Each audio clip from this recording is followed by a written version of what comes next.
Bonjour mon pasteur, j'espère que vous allez bien. Je viens en fait pour témoigner mes délivrances par la prière de 21 nuits et la prière de délivrance pour les maris les esprits de mari de nuit. Je suis une femme qui a été tourmentée par les esprits de femme de nuit, de mari de nuit, pardon.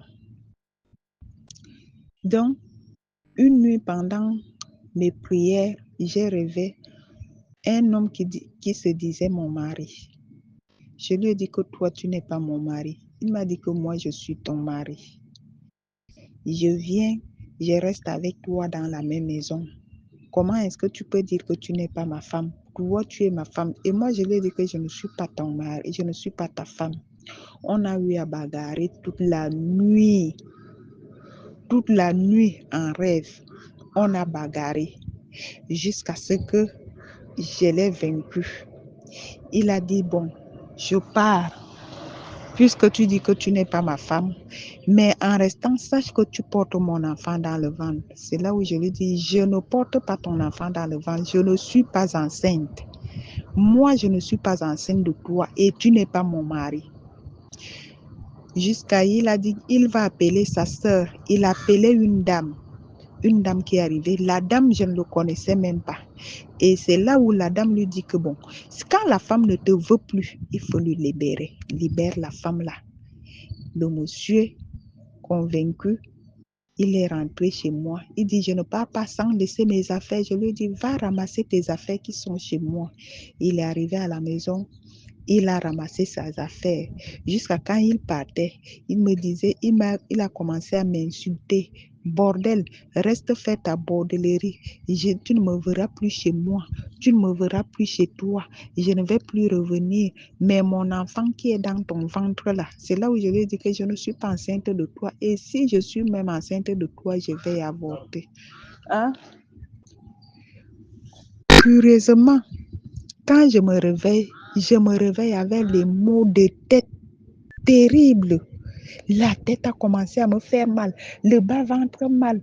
La saleté a commencé à sortir sur mon ventre. Le matin, je me réveille, je dis, c'était qui avec qui que j'ai bagarré comme ça là. C'est là où le Saint-Esprit me dit que non. C'est l'homme qui était ton mari en rêve. C'est lui qui est parti là. Jusqu'à la saleté là. La saleté est sortie sur mon ventre, même pendant, ça a duré pendant 4 jours. La saleté sortait dans mon ventre. C'est là où je me suis dit que j'ai été délivrée et que la grossesse même qui disait que j'étais enceinte de lui, c'est cette grossesse-là qui était en train de sortir. J'ai continué mes prières. Après, je revois mon ex qui me disait que si lui et moi se séparent, il n'y aura aucun homme qui pourra encore se placer devant moi pour me draguer. Une nuit, je le revois, je suis chez lui, en lui demandant de l'aide.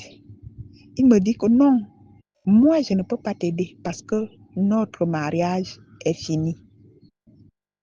Est fini. Je ne peux plus t'aider. Tu n'es plus ma femme. Il m'a même présenté un homme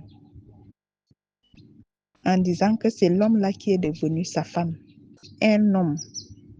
Mon révérend, j'ai eu la chair de poule pendant les rêves. Que je lui demande que comment est-ce que j'ai pu coucher avec toi alors que tu sortais avec les hommes comme ça là. Il m'a dit, il ne peut plus m'aider puisque nous ne sommes plus ensemble. Jusqu'à je suis sortie, il dit le mariage est fini, qu'il ne veut même plus me voir. Je me suis réveillée. C'est là où j'ai compris. Donc j'avais même 2 esprits de femme, de mari de nuit. Celui-ci, c'est lui que je soupçonnais même là, qui m'avait dit que, et depuis que nous sommes ensemble, depuis que nous nous sommes séparés, ça fait déjà 5 ans aujourd'hui, aucun homme ne s'est placé devant moi pour me draguer. Je vis seule. Donc c'est pour cela que je suis venue remercier l'Éternel de m'avoir libérée de ces 2 personnes qui tourmentait ma vie. Que la grâce de Dieu soit avec vous. Que Dieu continue à vous bénir. Merci.